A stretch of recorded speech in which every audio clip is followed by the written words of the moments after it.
Thank you, Mayor. I'd like to make a motion based on my memo dated February 29th, 08, to name that section of Story Road Little Saigon. Second. Okay, the motion is to name the area Little Saigon. And you made a reference to a memo, but I want to...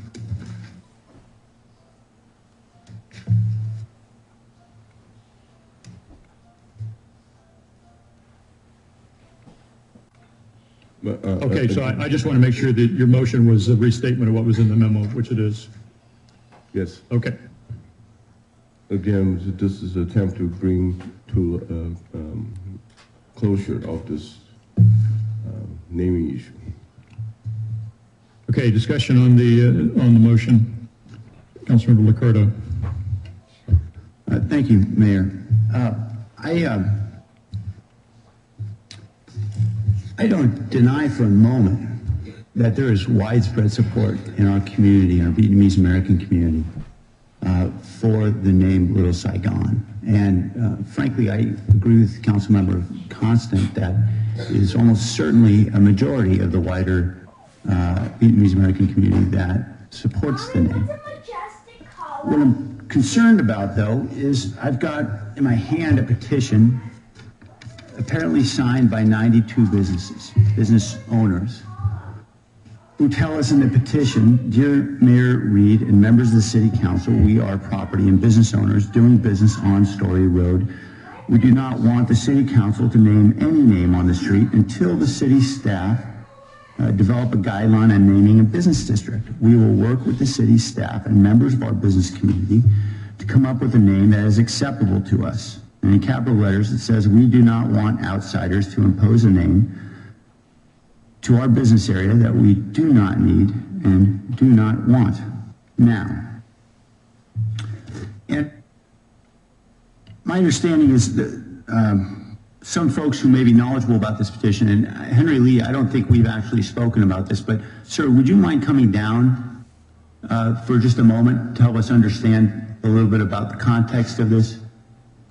I appreciate you taking the time. Yes, please. Thank you, sir. What I was hoping to ask was, are you aware of this petition, sir? Yes, sir. Did you have something to do with it? Just say that. Did you have something to do with it? Were you involved? Oh, yes. This is the petition is created by the business owner who I've been talking with in the past, and you know, like I mentioned earlier in my comment, is a lot of us is work with council management before. You know, we talk about the issue, we discuss about the issue with councilmen, you know, how to do the, how to name the business districts. And lately, I asked them to cite this, you know, not exactly me, but, you know, myself and, you know, several business partner, you know, asked them to cite it.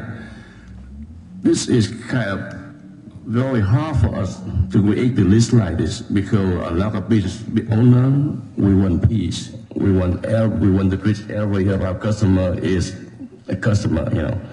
So we don't want to get involved in this. But this is this kind of the thing, kind of twisting our arm to put it in record, you know, because all of them does.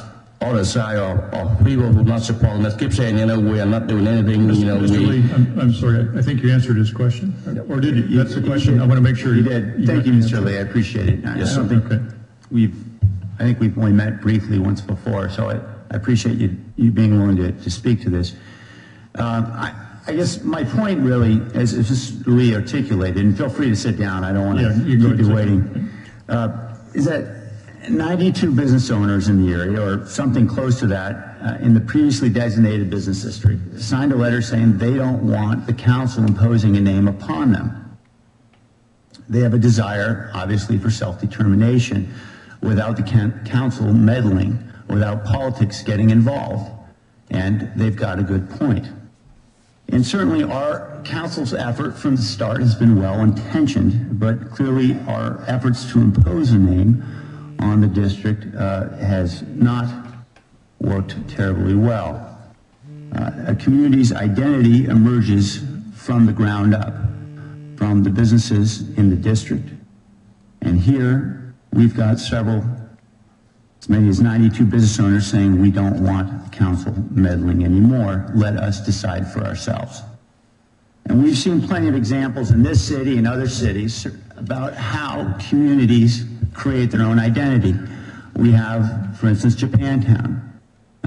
My dad grew up only a couple blocks away from Japantown. He always knew it was Japantown, and certainly, to his knowledge, he never heard of a city council deciding that it would be named Machi or Japantown.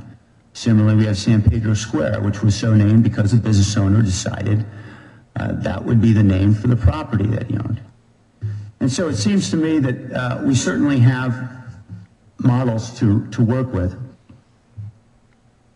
And communities develop their identity through organic process. And so too with this business district. And it would not surprise me one moment if I were told that a year from now, the community has decided that this will be Little Saigon. And I think we will all be happy to be able to refer to it as Little Saigon. That name will take prominence over time, regardless of what the council does. But as P.J. O'Rourke said, the mystery of government is not how government works, but how to make it stop. And frankly, I would like to make it stop in this case because we've done enough damage already. So I'd like to offer a substitute motion at this time. The substitute motion acknowledges what has been evident here, the widespread support in the community for Little Saigon. And here's my substitute motion. That the council expressly resolves that it recognizes the widespread support for the name Little Saigon in the broader Vietnamese American community, and expresses its appreciation to the thousands of people who have spoken out and expressed their views on this subject. Nonetheless, the council also determines that it's up to the local members of any future business district to decide what they want to call their district. The identity of that district will be determined by those members according to a predetermined process not imposed by the council. That is my substitute motion.